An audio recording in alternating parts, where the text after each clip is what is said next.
Então, pessoal, mais uma vez, boa tarde. Vamos tratar um pouquinho agora sobre cristianismo e literatura.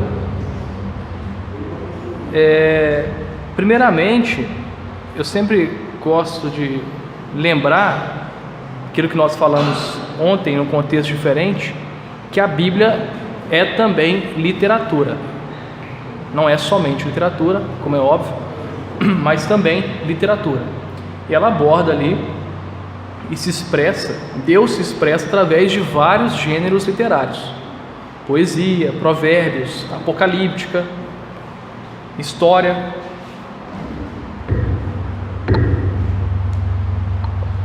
Viu? História, narrativas e por aí vai. Então, o amor à literatura, de certo modo, não é, ou não um amor, né, mas pelo menos uma apreciação básica à literatura, é uma condição até mesmo básica para compreender-se satisfatoriamente a Bíblia. De fato, ninguém vai interpretar os diálogos do livro de Jó de tal modo como interpretaria uma carta de Paulo aos Efésios, por exemplo. Não é verdade? Ninguém transportaria aquela linguagem poética de Jó simplesmente à manifestação de uma doutrina, porque ali estamos tratando com uma série de elementos e artifícios distintos. Jó está tratando com metáforas, símiles, comparações, paralelismo, que é um artifício da linguagem da poesia hebraica, que diz a mesma coisa num verso, nos dois versos, mas de maneiras distintas. O Senhor é minha rocha, Ele é o meu rochedo. Ou seja, duas formas distintas de expressar a mesma ideia. Isso é um paralelismo. Portanto, para se apreciar devidamente a Bíblia, conforme todos nós sabemos, é preciso inclusive ler de acordo com o gênero que nos é dado. Ninguém vai interpretar literalmente o Apocalipse, a não ser que você seja fã do Deixados para Trás, que o sujeito cospe fogo literalmente, As duas testemunhas são dois homens com poder de cuspir fogo, uma coisa ali completamente inconcebível. E justamente para apreciar, por exemplo, a beleza dos Salmos, é preciso ter uma noção básica de que estamos tratando ali com poesia. Inclusive, os Salmos sempre foram, se eu posso dizer assim, o repertório da igreja. A igreja sempre recorreu aos Salmos, seja a tradição protestante, seja a tradição católica, seja a tradição ortodoxa. Os Salmos são a confissão, ou como diz Calvino, a anatomia da alma humana. Então, se a gente aproximar as coisas assim, nós veremos, de certo modo, a importância não só da literatura, mas da própria linguagem, como é óbvio, para a teologia. Não existe teologia sem linguagem. A teologia, de certo modo, ela provém da revelação. Não existiria teologia se não houvesse revelação, seja revelação natural, seja revelação específica ou especial, revelação geral ou especial. Se Deus não tivesse se auto-revelado, não poderíamos sequer falar de teologia. Então, a revelação, de certo modo, ela vale-se da linguagem humana. Não é verdade? Agostinho dizia que Deus acomodou as suas verdades à linguagem humana. Calvino vai dizer que Deus balbuciou, tal como a mãe balbucia para a criança, as suas verdades sublimes para nós. E daí nós vemos, inclusive, o perigo de todas as doutrinas que rejeitam a validade, a referencialidade da linguagem no tocante à revelação. O William Lane Craig, por exemplo, no seu livro Apologética Cristã, não, é esse mesmo, Apologética Cristã, o título, que antigamente era outro título, mas eu acho que depois se transformou. Oi? Veracidade da Fé Cristã, é esse? Isso, era a Veracidade da Fé Cristã, depois a Apologética da Fé Cristã. Acho que é isso, diferentemente. Ele vai tratar no último capítulo justamente das questões relativas à linguagem, porque se de fato eu coloco a linguagem numa concepção wittgensteiniana, como disse o Anderson aqui anteriormente, como um puro jogo de linguagem, como que eu vou ter a mínima confiança na palavra de Deus? Não é verdade? Então ele separa uma longa seção do seu livro para tratar da confiabilidade não só histórica das escrituras, mas da própria confiabilidade da linguagem. Outros grandes nomes, como Van Hooser, por exemplo, e Grant Osborne, Van Hooser especialmente, escreve um livro chamado Há Sentido Nesse Texto? Uma resposta, um diálogo com as grandes tradições linguísticas do século XX. Então, eu estou citando esses exemplos para a gente ver a importância da linguagem, do uso da linguagem na teologia. E literatura, conforme Ezra Pound gostou de definir, uma frase, uma definição bastante conhecida, é linguagem carregada de sentido até o grau máximo. Ou seja, a literatura é a linguagem na sua expressão mais rica. É a linguagem na sua expressão mais, não vou dizer perfeita, mais competente. É quando a pessoa tem um tal domínio da linguagem que ela consegue não só comunicar por meio do que diz, mas pelo modo como diz. É uma linguagem carregada de sentido até seu grau máximo. O Bernard Shaw dizia que existem dois tipos de livros: aqueles que nós esgotamos e aqueles que nos esgotam. Um livro de verdadeira literatura é um livro que nos esgota, e não somente nós, as gerações. Até hoje, estamos longe de esgotar a riqueza de um Moby Dick, por exemplo. Estamos longe de esgotar a riqueza de um Homero, Shakespeare, nem preciso dizer. Harold Bloom chega a dizer que em Shakespeare nós temos a invenção do humano. Por quê? Muitos dos dilemas e dramas humanos que até mesmo nós entendemos hoje, por vezes vieram da literatura, modos de expressão. Quantos de nós já não encontramos expressão exata de nossos sentimentos, nossas dúvidas, num verso, numa letra de música, num trecho de um romance, numa fala de um personagem, e por aí vai. Então, nós vemos que a literatura, claro, é até desnecessário dizer aqui, ela é um dos domínios da graça comum de Deus. E a própria Escritura vale-se da literatura para expressar a vontade divina. Mas aí nós começamos a pensar de maneira mais profunda com relação a isso. Eu quero que vocês leiam comigo esse primeiro slide de um livro muito bom, Joy Rigney, As Coisas da Terra, no qual ele vai tratar, como o próprio título diz, das boas dádivas que o próprio Deus nos concede aqui na Terra. Contra essa visão gnóstica, espiritualista, de que as coisas dessa terra estão contaminadas, a tradição reformada sempre foi pronta, sempre foi muito incisiva em afirmar que tudo que Deus nos dá deve ser recebido com boas graças. Tudo que Deus nos dá, uma carne, não é? Um bom emprego, o que seja, tudo que nós provamos e sentimos com os nossos sentidos, deve nos levar a glorificar a Deus. O próprio C.S. Lewis diz isso. Ele fala naquela famosa frase de que se eu vejo em mim desejos que nada neste mundo pode satisfazer, a única conclusão óbvia que eu posso chegar é que eu não fui feito para este mundo. Mas isso também não me deve levar a pensar que nada deste mundo é bom, mas pelo contrário, de que as coisas que eu provo neste mundo devem me levar, os prazeres que eu provo neste mundo, as coisas boas que eu provo neste mundo devem me levar a pensar no outro mundo. Então, neste livro, ele vai falar também disso. A literatura, o cinema, a arte, isso é óbvio, elas também fazem parte das coisas boas que Deus nos concedeu. Se não, vejamos esse texto, olha só. Nomear é, portanto, uma forma de aceitar a realidade de que, como seres humanos, vivemos na linguagem. Deus chama o mundo à existência a partir do nada e sustenta-o por sua palavra a cada passo do caminho. Como diz um teólogo, a realidade é um texto a ser interpretado, mediado pela linguagem, história, cultura e tradição.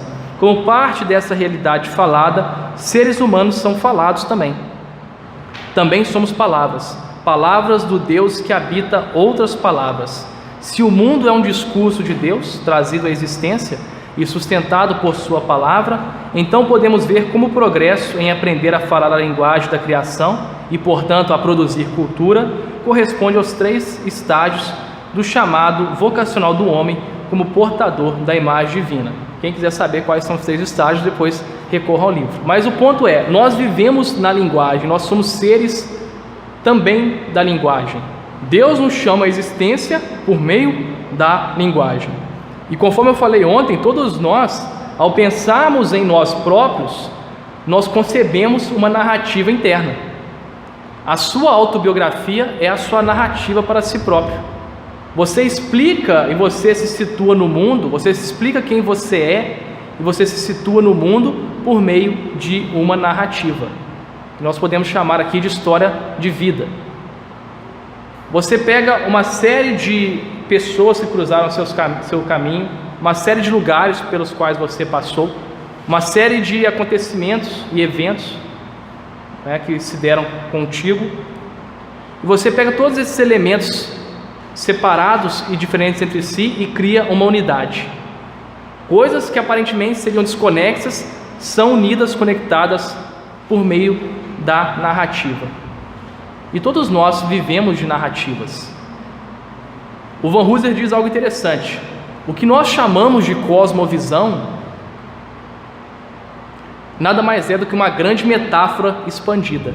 E eu retomo aquilo que eu disse ontem. Muitos de nós vivemos a partir da metáfora evolucionista e não da metáfora da providência de Deus, da metáfora oriunda da doutrina da providência de Deus. Muitos de nós concebemos o mundo como um campo de batalha, uma arena sangrenta, no qual o predador mais forte vence e o fraco sucumbe. E adotamos isso na nossa cosmovisão. Pegamos uma metáfora que não faz parte do repertório imaginativo da Bíblia e a expandimos na nossa cosmovisão. Cosmovisão, portanto, são metáforas expandidas. Há um livro que saiu recentemente que chama justamente Metáforas pelas quais vivemos. Metáfora, é curioso, significa a transposição de uma coisa a outro domínio, a transposição de uma coisa de um domínio a outro. E de fato, quando você fala metáfora, quando você fala algo metafórico, suponhamos, ele é um leão, estou transpondo algo de um domínio, uma pessoa, para outro domínio, no caso, animal. Estou pegando 2 seres, 2 entes distintos e aproximando-os por meio de uma qualidade, a força, a brutalidade, o que seja. Então, nós vemos o mundo por metáforas. E nem preciso dizer, gente, que Cristo ensinou muitas das coisas por meio, não de somente proposições, mas parábolas. A parábola significa, quem é da matemática, lançar algo ao longe, lançar a semente ao longe. Daí, ao projetá-lo, você descreve aquela forma geométrica que chamamos de parábola. O ponto é, Jesus comunicou verdades por meio de parábolas, comunicou verdades por meio de narrativas. Afinal, quem não lembra aqui da narrativa do filho pródigo? O filho pródigo existiu de verdade? Não, ali é uma ficção. E esse talvez seja o primeiro ponto que a gente tem que pôr por terra, que ficção é sinônimo de mentira. É claro que no dia a dia, de maneira indistinta, a gente pode falar, isso aí é ficção, como se fosse uma mentira, mas ficção não é isso. Eu gosto de uma definição interessante que é: a ficção é aquela para-realidade, ou seja, uma realidade paralela que nos ajuda a entender melhor nossa realidade. Quem conhece aqui o livro 1984? Ouviu falar? Admirável Mundo Novo. São livros de ficção científica, não é? Vocês acham que eles ajudam a explicar o nosso presente ou não? Sim, não é? Quem gosta do Senhor dos Anéis? Ninguém gosta do Senhor dos Anéis? O Hobbit também, o Hobbit é pior, é ruim. O Senhor dos Anéis é obra-prima. Mas quer você tenha visto o filme ou lido o livro, eu posso dizer que não há nenhuma lição para o presente ali, que as sombras de Mordor não tem nenhuma relação com a realidade. Sim ou não? Ali é um grande estudo, se eu posso dizer assim, uma grande imagem dos poderes das trevas, da tirania, conforme Francisco falou ontem, não é? Melkor e depois Sauron são grandes senhores do escuro, são grandes tiranos que querem impor a sua vontade bruta sobre todo o mundo, sobre os povos livres da Terra-média. Alguém vai dizer que isso não nos ensina várias lições? Então, ficção não é sinônimo de mentira, assim como mito também não é sinônimo de mentira. Mito e ficção são maneiras, claro que o mito é outro contexto, mas são maneiras de explicar a realidade, de lançar luz sobre a realidade, maneiras de apresentar um retrato unificado do mundo e assim esclarecer alguns pontos para nós. Milan Kundera, um escritor, um romancista muito famoso, ele diz algo interessante: todo romance que não nos ajude a compreender, a esclarecer um pouco mais da condição humana é um romance nocivo, é um romance pérfido, é um romance maligno. Todo romance, toda obra de arte deve nos levar a conhecer mais um pouco da condição humana. E daí a importância da literatura. O Leland Ryken, que é um pastor, um teólogo reformado e também crítico literário, ele diz algo interessante: a literatura é uma experiência única de sofrimento vicário, de sofrer no lugar do outro. Não é verdade? Até mesmo num filme, mas na literatura mais ainda, onde você deve se colocar imaginativamente no lugar do outro. Ao se colocar no lugar do outro, você é mais capaz de compreender os seus dramas, as suas misérias, as suas alegrias. Então, a literatura é uma experiência única de sofrimento vicário. Martha Nussbaum, ela diz justamente isso. Até mesmo a ética precisa de imaginação. Como você vai pensar ou fazer um julgamento num tribunal sem se colocar no lugar do outro? A própria ideia de atenuantes, por exemplo, de agravantes, pressupõe isso. Então, muitas vezes, nós agimos de maneira antipática. Quando eu digo aqui antipática, é o contrário de empática. Não porque somos pessoas más, mas porque a nossa imaginação é caduca, que a nossa imaginação é pobre. Não somos capazes de nos colocar no lugar do outro. Muitos dos ódios políticos e mesmo religiosos, por assim dizer, partem de uma imaginação deturpada, de achar que o outro não é um ser humano, de colocar e projetar no outro todo o demonismo possível. Fulano de tal é a representação do mal absoluto. Esquecemos que é um ser humano com limitações, com problemas, com misérias, como qualquer um de nós. Claro que não estou dizendo que isso justifica o erro, mas para entendermos o outro é preciso um mínimo de carga imaginativa para nos colocarmos no seu lugar. Para nos colocarmos no seu lugar e, portanto, exercer um julgamento. Então, olha que citação interessante: a realidade é um texto a ser interpretado, está aí na quarta linha, mediado pela linguagem, história, cultura e tradição. Deus criou o mundo a partir de sua palavra. Leon Bloy tem uma frase muito interessante, no qual ele diz que Deus escreveu este grande livro que é o mundo, e nós somos as suas palavras. No início da confissão belga e na confissão belga é dito que Deus revelou através de coisas, não é? Romanos 1:20, mas também e principalmente através da sua palavra. Deus se revela por meio de palavras e atos e coisas também. Tudo aponta para Deus em certa medida. Então, a realidade é um texto, porque o próprio Deus a está escrevendo. O Kuyper diz que assim como Deus escreve, Deus é o autor da história, nós, como subcriadores, lembre da palestra de ontem, nós como subcriadores escrevemos também as nossas histórias, nossas narrativas.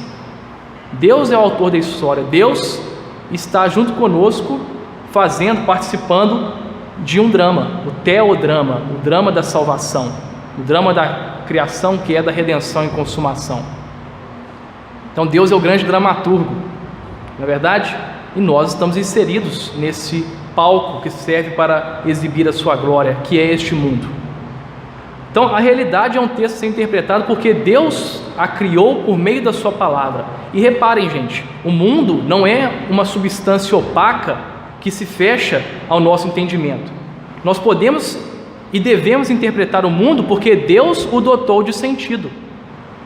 Diferentemente da visão naturalista, diferentemente da visão mecanicista, no qual o mundo é uma máquina, é pura matéria, é outro princípio que não Deus, tem outro princípio que não Deus. Não, nós sabemos que o mundo pode ser interpretado e deve ser interpretado porque Deus criou o mundo e um mundo dotado de sentido. Então todas as coisas podem ser compreensíveis pela palavra de Deus, porque o Deus que revelou-se por meio da sua palavra foi o mesmo Deus que criou o mundo com sua palavra.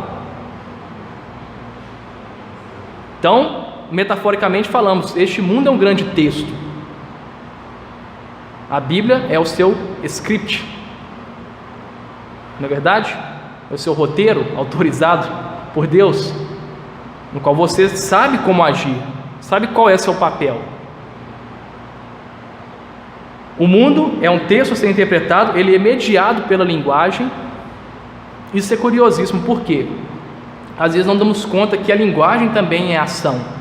Quando o juiz bate o martelo e dá uma sentença, o homem passa de suspeito a acusado. É isso? Condenado? Não é acusado, é condenado. Quando você ouve o pastor dizendo, ou o padre dizendo que estão casados, automaticamente, simbolicamente, vocês agora são perante Deus tidos como casados, perante Deus e a comunidade a qual vocês se apresentam. Então a linguagem também é ação. Fazemos coisas com a linguagem, não é verdade? E só podemos interpretar o mundo mediante linguagem, seja ela a nossa língua portuguesa, seja linguagem de sinais, seja o código binário no mundo virtual. E claro, é mediado também pela história, cultura e tradição. É interessante que a língua carrega a sua tradição, o modo como falamos, seja o nosso sotaque, seja os sentidos carregados na nossa linguagem. Quantos de nós utilizamos provérbios que desconhecemos as origens? Não é verdade? Quantos de nós, por meio de simples palavras, sabemos detectar de onde aquela pessoa provém? Não é? Ou até mesmo quando pertencemos a uma tradição, temos toda uma linguagem própria. O pessoal calvinista, soberania de esferas, você já sabe que o sujeito é provavelmente calvinista. Termos que são próprios, que nos são legados por meio das gerações e que hoje chegamos até aqui. Eu, por exemplo, tenho uma grande dificuldade em mudar das minhas versões de Bíblia, porque quando você vai ler um versículo a qual você já está habituado, não sei se com vocês é a mesma coisa, vocês se deparam com um estranhamento. Linguagem também é tradição, é história, é cultura. Um povo que se esquece da sua própria linguagem, automaticamente ele se esquece da sua história, da sua cultura. Porque toda a linguagem, tal como chegou até nós, é uma grande herança. Eu não fiz nada pela língua portuguesa, ela já chegou até mim. Eu, você, todos nós herdamos a língua portuguesa, no nosso caso especificamente. E claro, nós somos palavras faladas, somos palavras do Deus que habita outras palavras.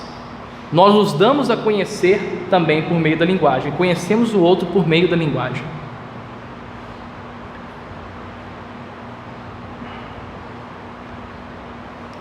Pode passar, por favor. O Van Hoosen, nesse livro, que é uma coleção de ensaios em honra a C.S. Lewis, ele diz nesse artigo chamado Em Sombras Brilhantes, ele diz algo interessante. Eu já mencionei, mas agora eu quero citar as próprias palavras dele, que são muito mais bem construídas que a minha. As metáforas ministram conhecimento mediante a formação de associações significativas. Elas são os tijolos da casa em que se vive, a estrutura interpretativa da habitação. No entanto, a casa em si não é metáfora. Esta honra vai para a história e para o mito. Uma história é apenas uma imaginação audível. As histórias também são órgãos de significado no sentido em que ligam as partes espalhadas da vida de alguém e as transformam em uma unidade com começo, meio e fim. Mitos são histórias também. Entretanto, o que conta mais é o padrão dos eventos e não a forma como são contados.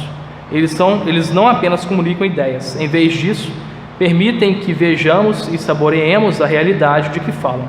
As melhores histórias comunicam o sentimento da realidade ao despertar algo profundo em nós. Então reparem, em Hebreus, o autor desconhecido diz que nós somos como corredores que se despojaram do peso do pecado, estamos nessa corrida, na nossa vocação, rumo à salvação, e os heróis da fé estão no anfiteatro, na arquibancada, se eu posso dizer assim, torcendo por nós. Na verdade, veja que nuvem maravilhosa de testemunhas. E ele cita anteriormente o testemunho e a história de vários heróis da fé. Isso é curioso porque a história, a narrativa de vida dos heróis da fé servem de exemplo para nós.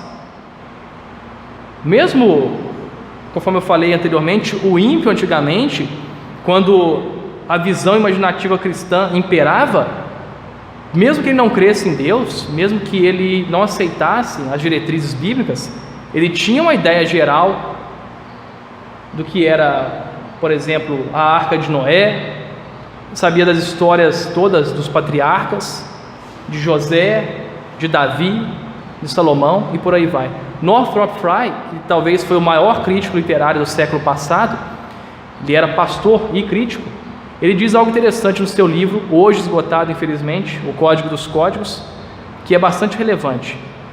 Na literatura ocidental, desde a ascensão do cristianismo, toda a literatura ocidental, com seus símbolos, temáticas, suas narrativas, procedem da Bíblia.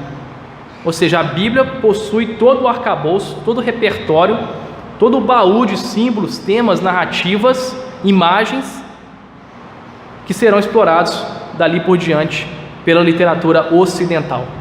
Ou seja, a Bíblia é o código dos códigos. Ela é, por assim dizer, o princípio de interpretação para o entendimento da própria literatura. De fato, se você não for entender, por exemplo, quem é José, você não vai entender o livro José e seus irmãos, de Thomas Mann. Só um exemplo básico. Você não vai entender, por exemplo, vários dos livros de Faulkner. Absalão, Absalão. O livro dele chama Absalão, Absalão. Como é que eu vou entender isso? Não é verdade? Você não entenderá o Moby Dick, que eu citei anteriormente, com o capitão Acabe, ou Ahab, e outros mais. Então são vários os temas, figuras, conhecimento das Escrituras. Mas ele mesmo diz isso.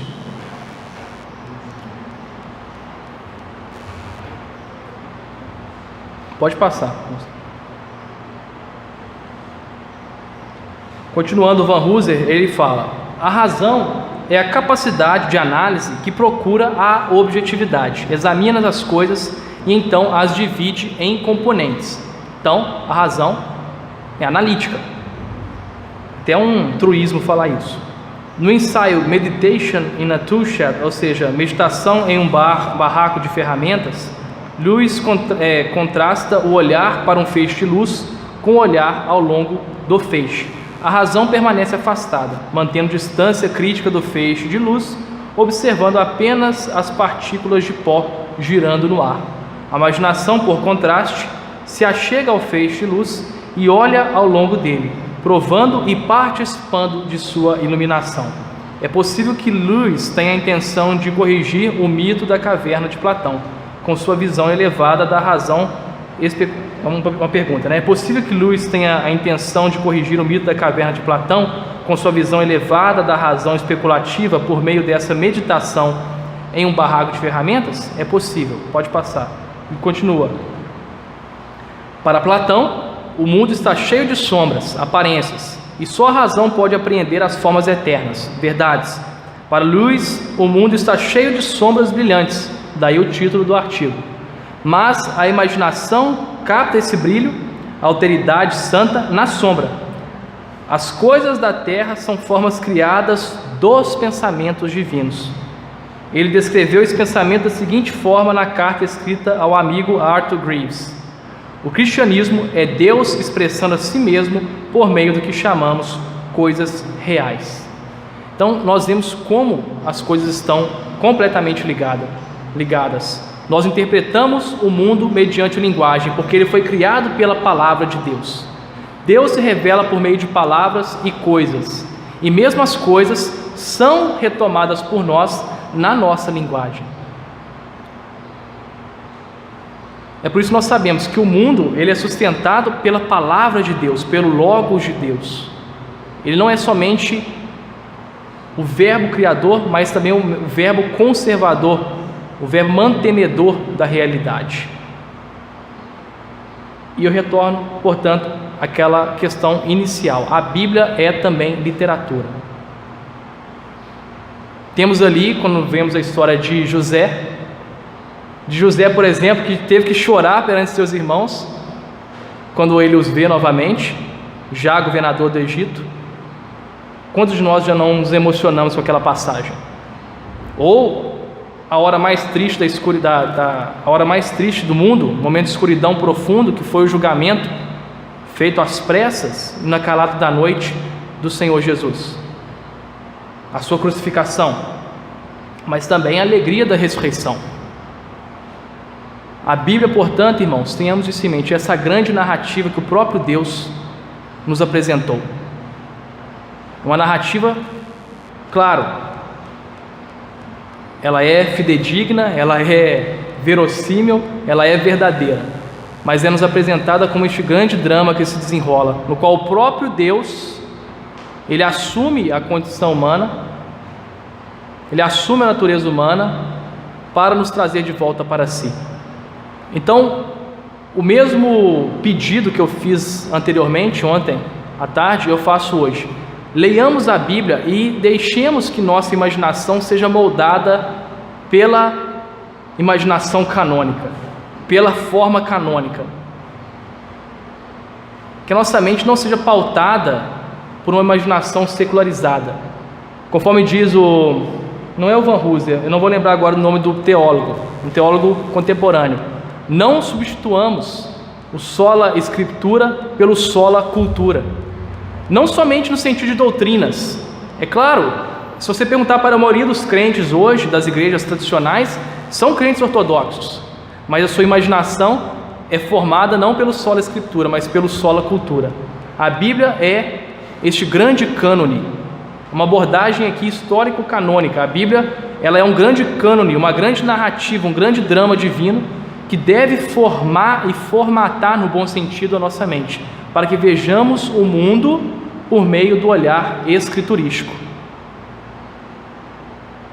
Que os nossos olhos possam ser de fato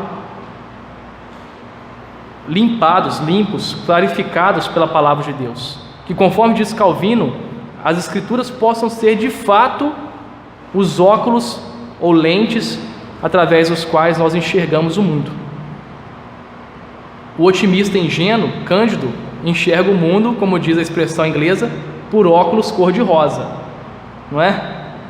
Alguns vão utilizar uma visão daltônica da vida, achar que a vida é simplesmente schopenhaueriana, é puro pessimismo. Não é nem essa visão nem outra, mas a visão que nos é mediada através da palavra de Deus. Essa é a única visão de fato verdadeira. Portanto, o meu apelo, se eu posso dizer assim, é que tenhamos a imaginação moldada pela palavra de Deus. E que, acima de tudo, valorizemos essas formas, a arte, a literatura principalmente, para a formação de um repertório imaginativo. Que deixemos espaço para a contemplação, como o Cleiton falou ontem. Porque a própria arte, a própria contemplação foi criada por Deus. E, novamente, a filosofia, o próprio pensamento parte da admiração. A admiração, a surpresa em estar num mundo que tem sentido, num mundo que tem beleza, que tem deslumbramento, é o primeiro passo, é a base, é o fundamento para qualquer trabalho intelectual. E retomemos, portanto, nós, como criaturas, como subcriadores criados à imagem de Deus, retomar esse aspecto da imaginação, de lembrar que o próprio Deus se revelou, que o próprio Deus nos colocou nessa moldura canônica, nesse script, nesse roteiro autorizado que é a palavra dele. Ele nos colocou neste grande drama da salvação, na qual cada um de nós exerce seu papel. Que a Bíblia, portanto, mais uma vez, molde todo o nosso imaginário. Obrigado.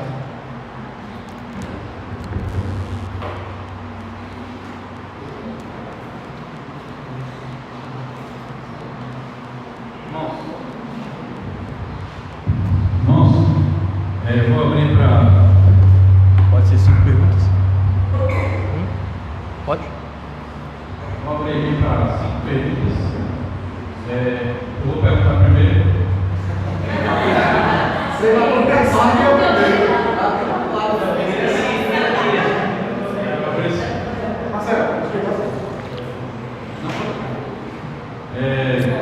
Qual a importância da literatura para salvarmos a cultura ocidental? Queria que você falasse um pouco da importância de lermos mais a nossa própria literatura brasileira, né? Porque talvez se a gente fizesse uma pesquisa aqui, poucos têm familiaridade com os nossos autores. Esse é um ponto. Começou uma certa descrença, uma certa desvalorização da literatura brasileira, que eu não sei a razão. Na verdade eu sei sim, mas não vou falar. É o olavismo cultural, né? Tem também o outro rapaz lá, mas o Martim Vaz da Cunha, que quis jogar fora a literatura brasileira. Mas o ponto... Pode gravar. Depois... Verdade, ué. Então... É o seguinte, toda literatura... ela vai, de certo modo, toda a alta literatura vai conjugar todos os símbolos, eventos, tipos sociais de uma sociedade em determinado ponto. Há esse aspecto sociológico da literatura, claro. Em toda literatura você vai ver representação de tipos sociais. A literatura não é algo feito fora do mundo. Nada é feito fora do mundo. Então a literatura, embora não determinada, ela é influenciada pela história. Óbvio, isso é óbvio. Tanto que a gente pode falar de uma história da literatura. Assim também a literatura não pode ser subjugada e reduzida aos seus mecanismos sociais, mas nós podemos falar de uma sociologia da literatura. Então a literatura ela carrega, ela traz consigo, quando se produz um livro, todos os símbolos da época, todos os tipos sociais da época, às vezes toda a linguagem da época. Por exemplo, no Ulisses do James Joyce ou Guerra e Paz, você tem ali todos os estratos de linguagem da época, da alta classe à mais baixa classe, as gírias, as expressões, as terminologias, os cacoetes e por aí vai. Então a literatura consegue abarcar, como eu falei, os símbolos, as próprias experiências espirituais, transcendentais, históricas do homem naquela época, e coloca tudo isso no livro. Então muito do que nós conhecemos do passado, por vezes, está na literatura. E não somente isso, não vou dizer engessar, mas ao coerir, ao unificar todo esse universo imaginativo, a literatura nos dá, e dá para a geração seguinte, os mecanismos de sua expressão. Foi aquilo que eu falei, muito do que nós dizemos, muitas vezes, se formos fazer uma anamnese, uma relembrança de onde provém, são expressões que vieram da literatura, não é verdade? Que vieram da poesia, do teatro. Então, a literatura, ela garante a própria manutenção da linguagem. O Mallarmé, que é um poeta francês, dizia o seguinte: a linguagem da tribo, ela vai sendo desgastada, ela é como uma moeda. Uma moeda vai sendo, antigamente, mais ainda, não é? Ela vai sendo desgastada, vai passando, ela vai sendo cada vez mais corroída pelos ácidos, pelo próprio uso. E é preciso que o poeta traga novamente um sopro primordial para renovar a linguagem. E você pode ver, a linguagem economicista, tecnocrática, a linguagem científica e a linguagem ideológica, elas são fatores de desgaste imediato e rápido da linguagem. Hoje em dia a gente estava conversando, fascista, você fala isso, até o momento que o termo perde sentido. Às vezes também as linguagens são reduzidas à sua simples tecnocracia, à sua simples utilidade técnica ou econômica. E os chavões, não é? Ou seja, conversando com as pessoas assim que não têm uma vida imaginativa muito forte, você vê repetições de chavões, não é? Ah, eu penso fora da caixinha. O cara que fala isso, você sabe que ele pensa dentro da caixa mesmo. Ou seja, são linguagens ideológicas que vão sendo empobrecidas por esses fatores que eu falei: ideologia, cientificismo, tecnocracia. Então a literatura serve inclusive para renovar a linguagem, para passar a significar outras coisas, para subverter esses engessamentos da linguagem e dar um novo alento, um novo fôlego a ela, certo? Então toda a sociedade, ela só subsiste e só consegue se ordenar se ela tiver esses mecanismos, esses símbolos para expressar a sua própria identidade. Literatura e identidade são coisas muito associadas, gente. No próprio movimento romântico, melhor dizendo, o movimento romântico brasileiro, né, a criação, por exemplo, de Iracema e vários outros personagens da literatura, foi uma tentativa dos românticos de expressar, de sintetizar uma ideia de identidade nacional. Por exemplo, lá na Escócia, você vai ter o Envanhoé, por exemplo, ou a história dos puritanos, pelo Walter Scott. Então toda a literatura, de certo modo, expressa o imaginário de uma época e aponta para a identidade daquele povo. Ela reproduz em parte a identidade daquele povo e fornece bases para a manutenção e contínua construção dessa identidade. Então a pessoa que despreza, no nosso caso, a literatura brasileira, ela vai ser fadada a ter um péssimo uso da língua portuguesa. Isso é o mínimo que eu posso dizer, não é? Ela não vai ter os instrumentos de expressão da sua própria experiência no Brasil e na vida. Ela não vai ter ideia do que é a identidade brasileira, não vai ter ideia da história brasileira e, portanto, ela terá problemas e dificuldades na própria transposição da sua experiência para a expressão. Porque a literatura, se eu posso dizer assim, o bom escritor, ele cava fundo na experiência humana. Então, Dostoiévski, por exemplo, é um arqueólogo da dor. Ele vai cavar, ele vai nas misérias mais profundas e vai expressar isso. Então, o escritor, contrariamente a qualquer canastrão, qualquer picareta aí, ele é uma pessoa que vai fundo à experiência humana.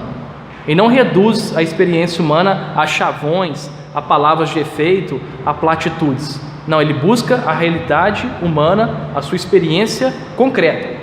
Ok. Então ele tem que ter primeiro isso, uma sensibilidade profundíssima para poder captar a experiência humana. Mas eu tenho que agora transportar isso para o meu leitor. Então ele alia essa sensibilidade a um domínio profundo e também sensível da sua linguagem. É a mesma coisa, eu encontrei aqui uma fonte de petróleo. Tudo bem. Imagina, eu tenho um faro sobre-humano para achar isso. Nasci com o poder de cheirar, de achar água e petróleo em qualquer lugar. Encontrei. Mas como eu transpor isso para uma refinaria? Tem que ter um caminhão, né, bem selado, bem fechado para transportar isso. Senão corro o risco de vazar, até chegar lá eu chego sem produto nenhum. Então o bom escritor, ele tem esse veículo que é a linguagem apurada para transportar com o máximo de efetividade ou com o mínimo de perda, caso você queira dizer assim, essa experiência que ele teve. Então ele tem uma linguagem muito apurada e transporta isso para o seu leitor. E à medida que você vai lendo mais literatura, você vai apurando também essa sensibilidade e esse veículo que é a própria linguagem.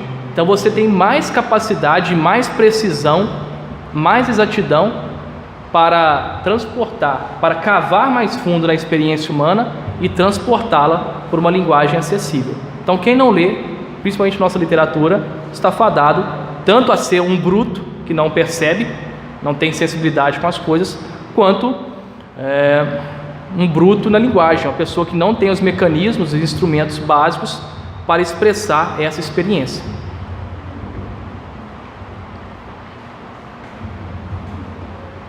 Depois o Carlos, depois.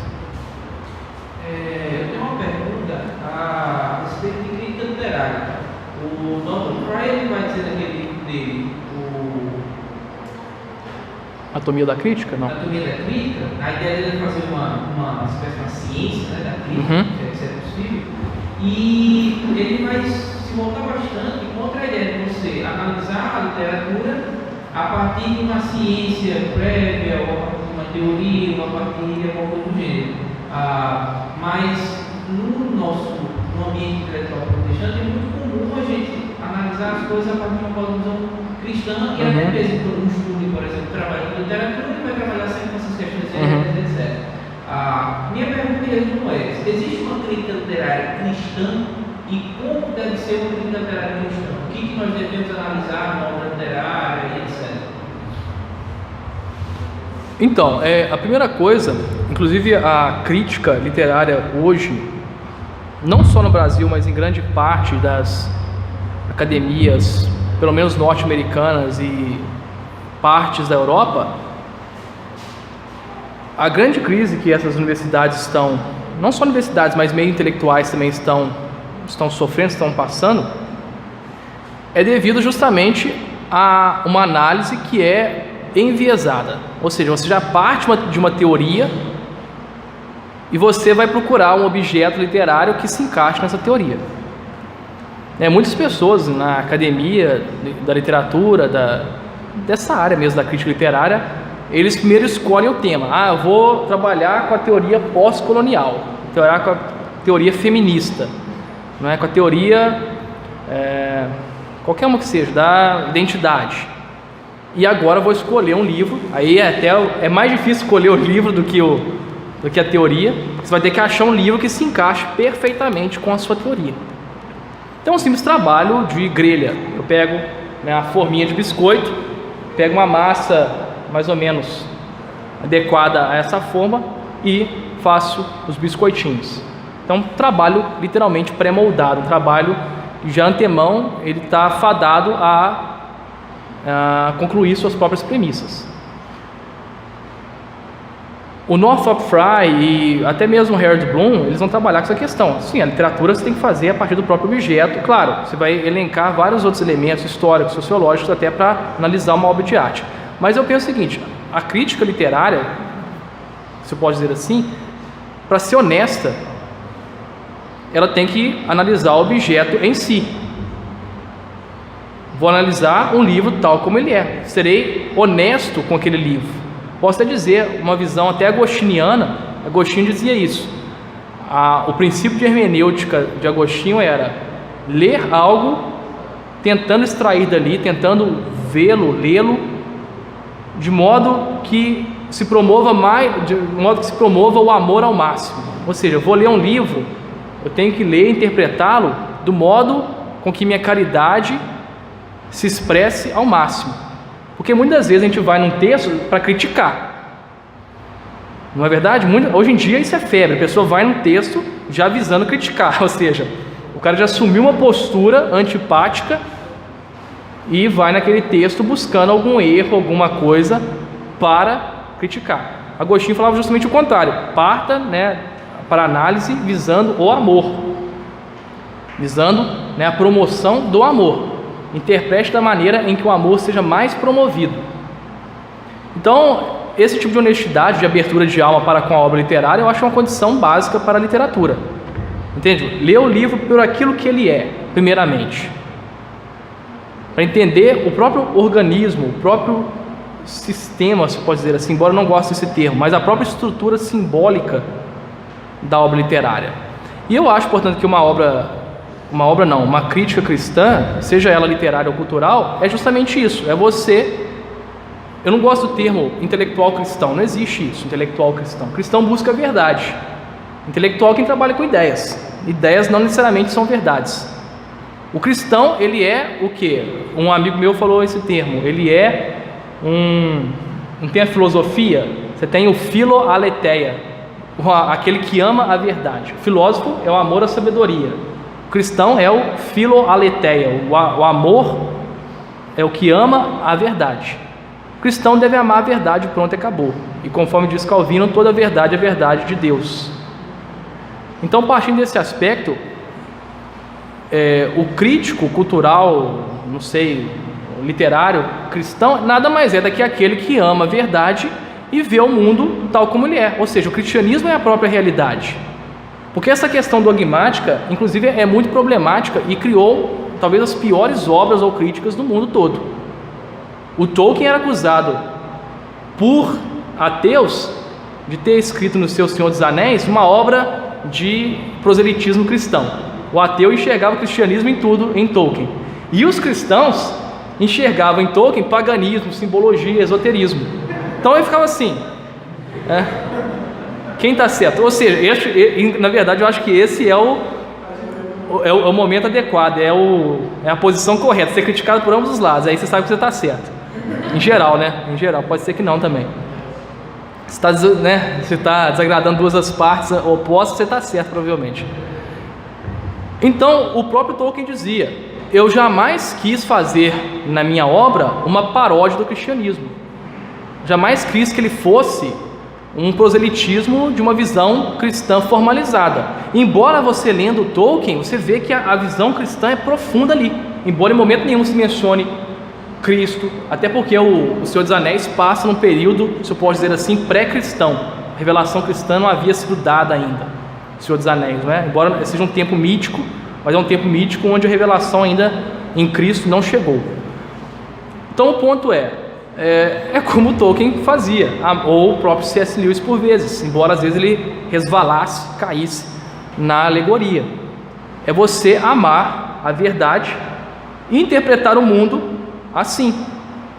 Eu falei anteriormente, o artista cristão não é aquele que trata de temas cristãos, mas aquele que é movido para a glória de Deus e por um espírito cristão.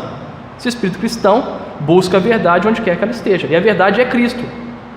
Então não interessa, a verdade é Cristo. Então ela vai estar presente, né, em vários elementos, que a gente chama, né, das sementes do Logos, conforme Justino Marte dizia. Vou falar que os três princípios da lógica é falso, que foi proposto por um pagão? Não, óbvio que não.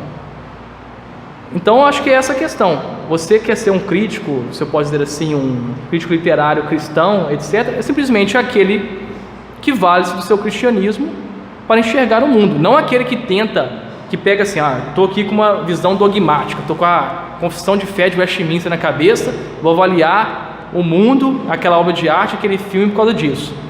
Você vai estar fazendo desserviço ao mundo e a você mesmo, e principalmente a mim, que eu detesto esse tipo de coisa. Então, você vai estar fazendo desserviço a todo mundo. Tentar pegar uma grade, um óculos, que não seja a palavra de Deus, e ficar avaliando. E, principalmente, criar proselitismo através de crítica literária e de obra. Isso não é o papel. O papel, a gente vai, nesse ponto, voltar à questão das esferas de soberania.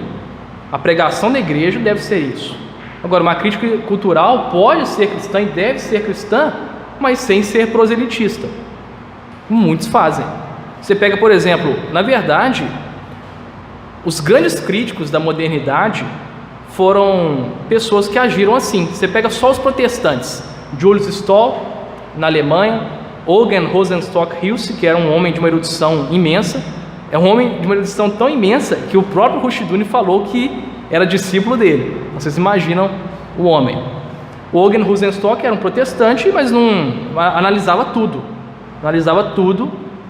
claro, movido por esse espírito cristão, mas sem ser proselitista. Você não tem que ficar provando para as pessoas que o cristianismo é a verdade. O cristianismo já é a verdade. Agora atue com base nessa, não vou nem dizer premissa, mas nessa verdade.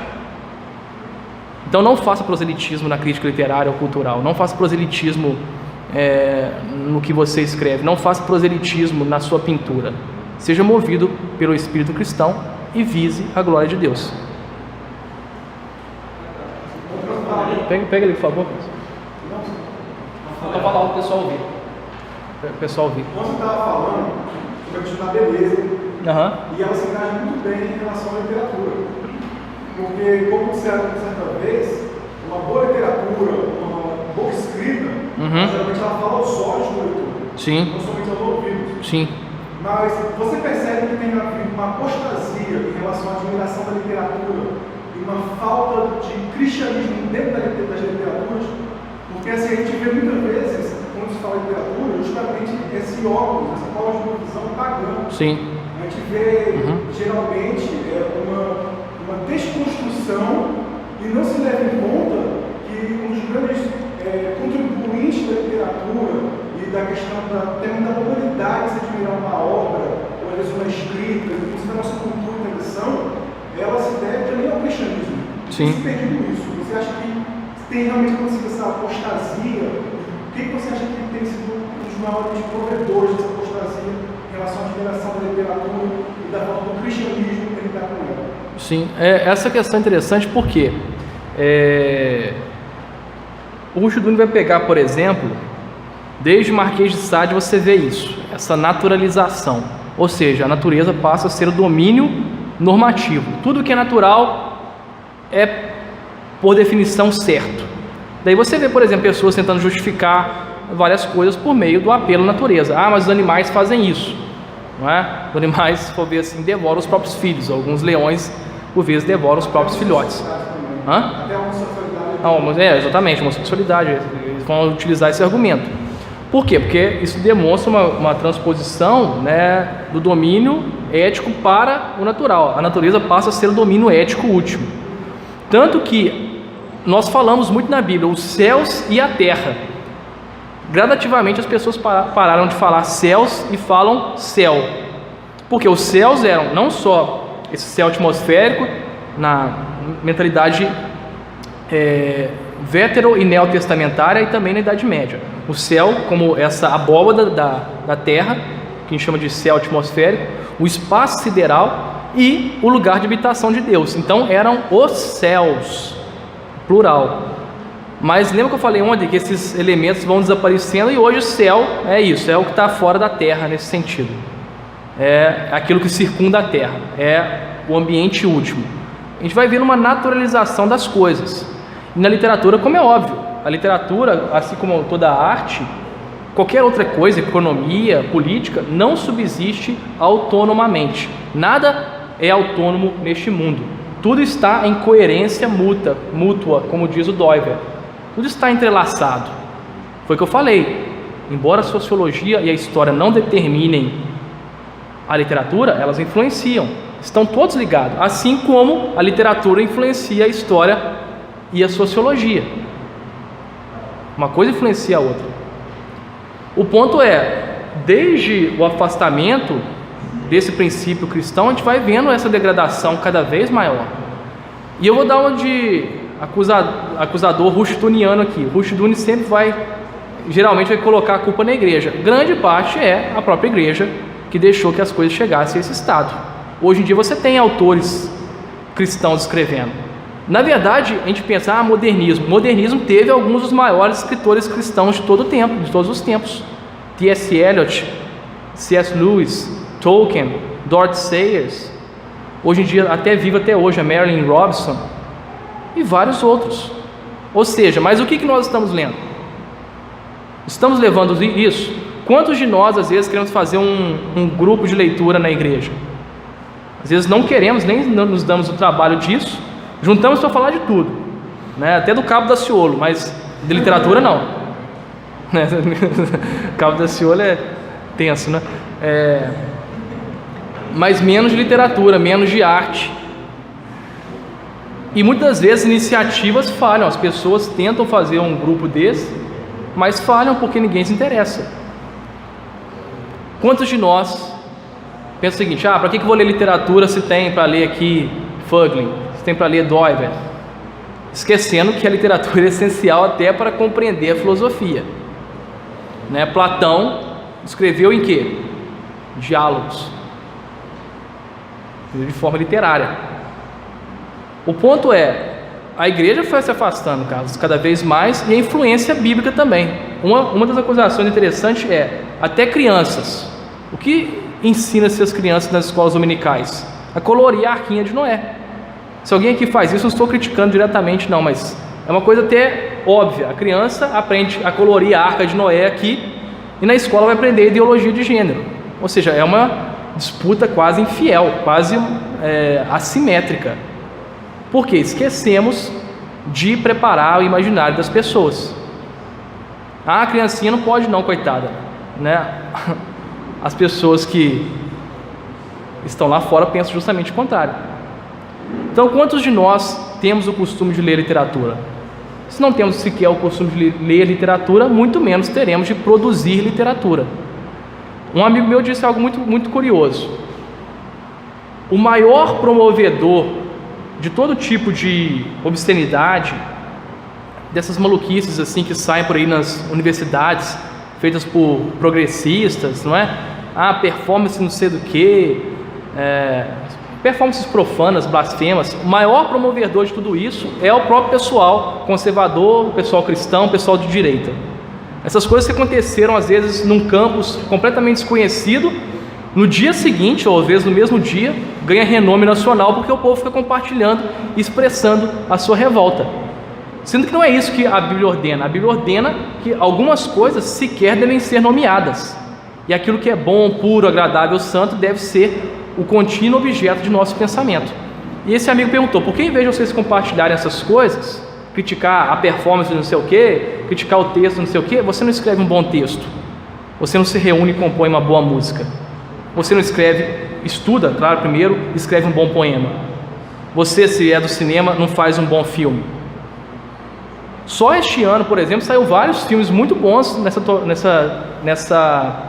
nesse tocante. Por exemplo, aquele filme Bingo, do brasileiro, Bingo, o Palhaço das Manhãs. É um filme que trata, de certo modo, da redenção, embora o pessoal aí discorde. Aquele filme First Reformed, quem viu esse filme? É de um pastor numa igreja reformada completamente vazia. Ele está passando por um processo de luto. Ninguém viu esse filme? A Aparição. Aparição também é um filme cristão. Não cristão, não é porque foi produzido por cristão, às vezes nem foi, mas tem uma visão cristã ali. Uma visão cristã. Mary Robinson, que eu falei, autora. Então, ou seja, devemos avaliar os nossos próprios comportamentos. Muitas vezes estamos mais enfatizando o feio do que contemplando o belo. Eu acho que esse é o diagnóstico mais aproximado. Claro, tudo isso foi um devido afastamento da influência cristã no mundo, da influência do imaginário cristão no mundo, da visão de mundo, a cosmovisão, caso queiram, cristã do mundo. É aquilo que eu falei anteriormente, falei na palestra de ontem. Fechou-se o horizonte de experiência cristão e começou a assumir, a enfatizar-se, a sublinhar o horizonte mecanicista, o horizonte naturalista, e esqueceu, colocaram de lado o horizonte cristão de experiência. E hoje a gente cada vez tem menos influência, né, sobre o imaginário público, sobre o imaginário das pessoas, e contribuímos para continuar assim, ou melhor, contribuímos para piorar a situação. Por quê?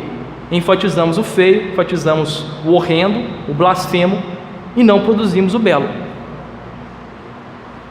É isso que eu falo, mais ou menos. Não sei se responde mais ou menos a questão. A pergunta é assim, você falou aí do Cabo da Ciúda. Ah, meu Deus do céu. Quando você fala do Cabo da Ciúda, parece que você começou a Aham. dar um sorriso aí. Então, parece que um pouco a coisa sobre o humor. O lugar do humor é para ter você, né? Aham. O lugar do humor como uma arte cristã, né? Uma arte de apreciar o belo. Sim, aham.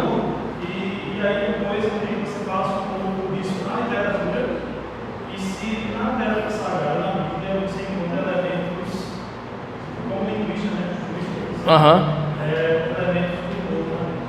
Essas três coisas. Sim, olha só, a gente vê, por exemplo, que a comédia foi muito importante na antiguidade clássica, tanto no mundo grego quanto no mundo romano. Plauto, Aristófanes e por aí vai. O próprio Paulo cita, se não me engano, não sei se é Aristófanes, quando ele diz que as más companhias conspurcam ou corrompem os bons costumes. Se alguém lembrar aí, é de uma comédia grega. Essa citação dele. Não sei se é Aristófanes, não tenho certeza. Alguém depois pode consultar na internet aí e ver pra gente.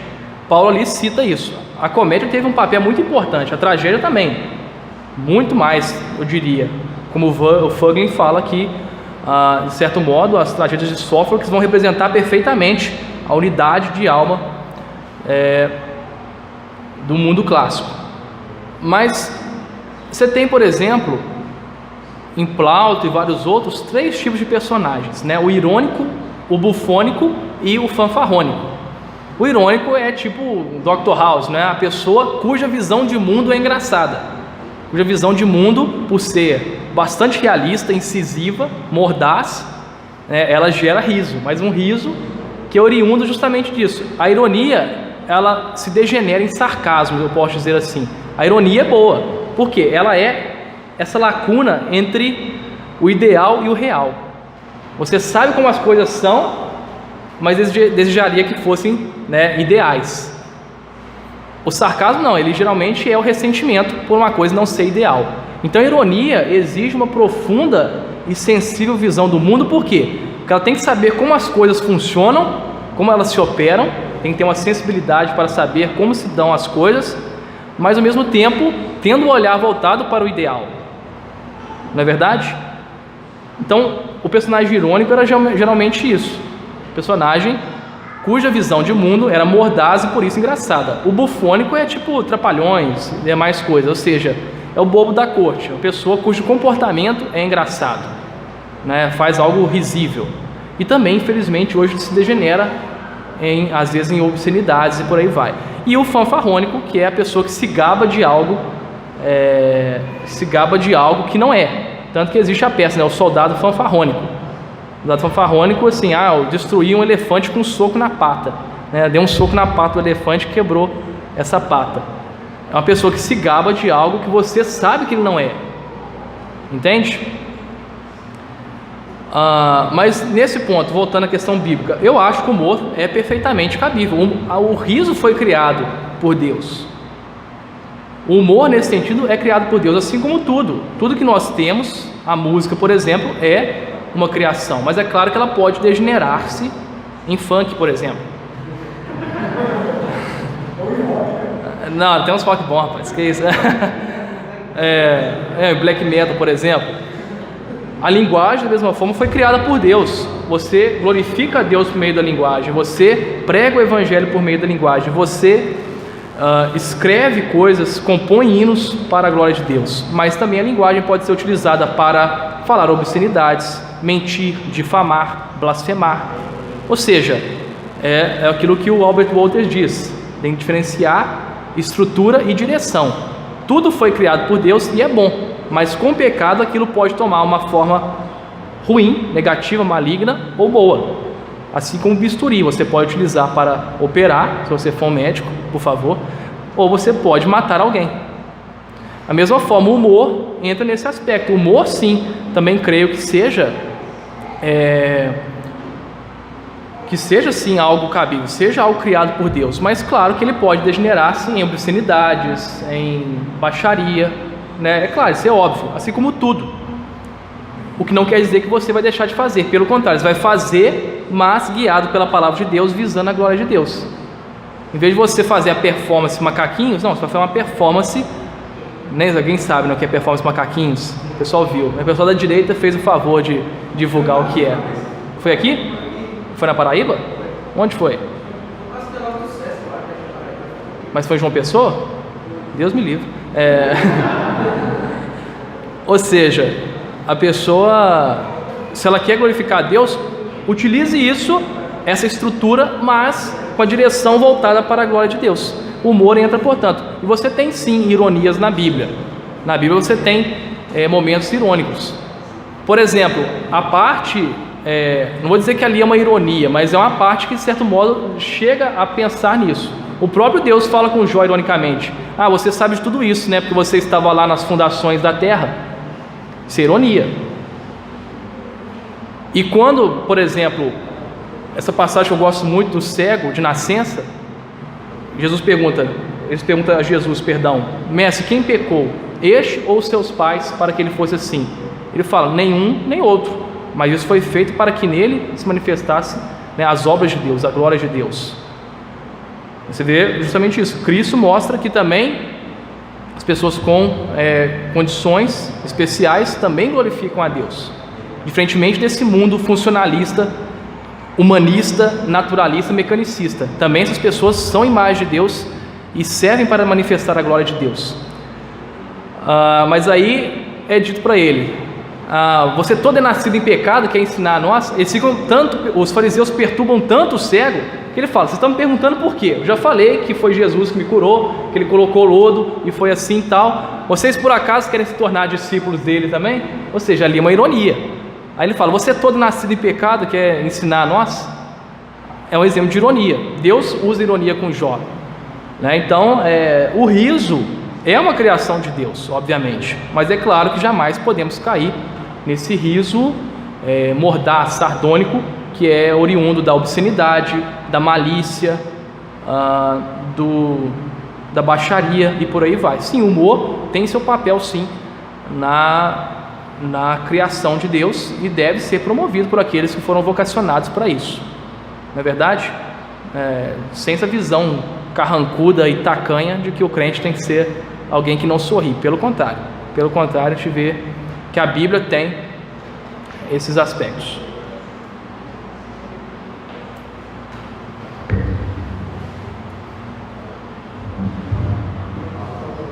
Queria que Carlos e o pastor Valério viessem aqui. Nossos vendedores querem fazer uma música aí para você.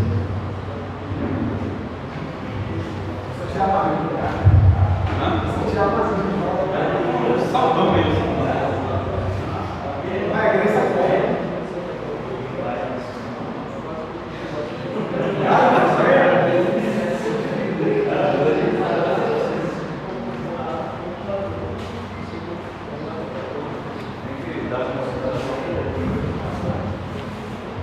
Queridos, boa tarde. Nós estamos com diversos livros aí, nós estamos concorrendo, é claro, não somos, né?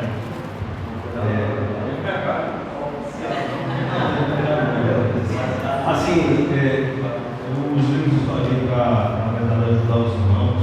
O intuito é esse, não é só a questão, mais a questão lucrativa, né?